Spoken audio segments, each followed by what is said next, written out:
I want to talk to you today about two very important characteristics of a good plan.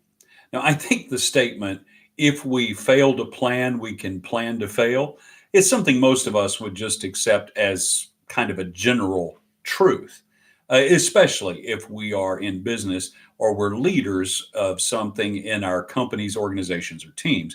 We recognize how important a plan is. But let me share with you what I think are two very important characteristics of a good plan.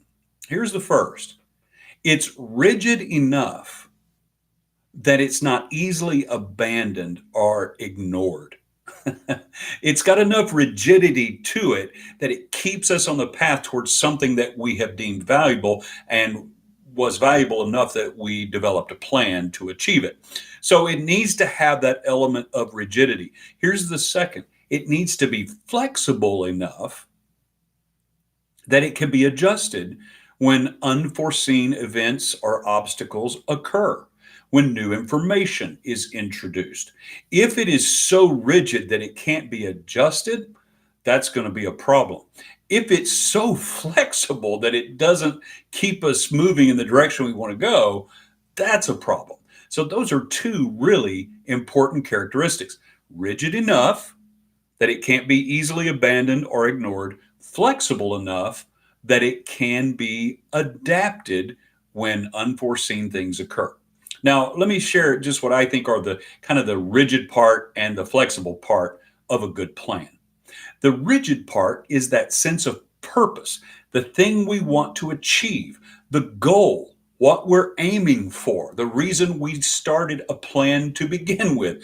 That's the rigid part. That needs to be clear and that needs to be understood and agreed upon across our organizations, companies, or teams, or at least in our own lives. It needs to be something we're quite certain that's what we want to achieve. That gives the element of rigidity that we're going to stick to it and we're going to follow the plan. The flexible part is the area of strategy, methodology, how we're going to get there.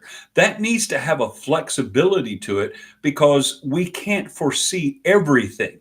And when something unforeseen introduces itself, hello, spring of 2020, COVID 19 pandemic. Wow, what a disruption. Well, our plan needs to have enough flexibility that strategies and methods can be adjusted, but our goal is still there. We still want to achieve that. So you have the element of being rigid enough, but also flexible enough. And what's in between that? Information.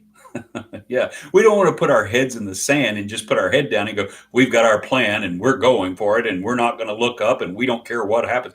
That's a recipe for disaster. But at the same time, we don't want to be just looking all over the place and being constantly distracted. We do want to pay attention to relevant information. When unforeseen things happen, circumstances change, new information introduces itself, that's when we want to be able to adapt.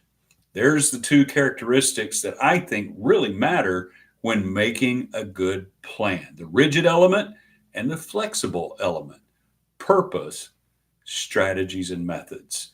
We want our plan to be rigid enough that it's not easily abandoned or ignored, and flexible enough that it can be adapted when the unforeseen occurs.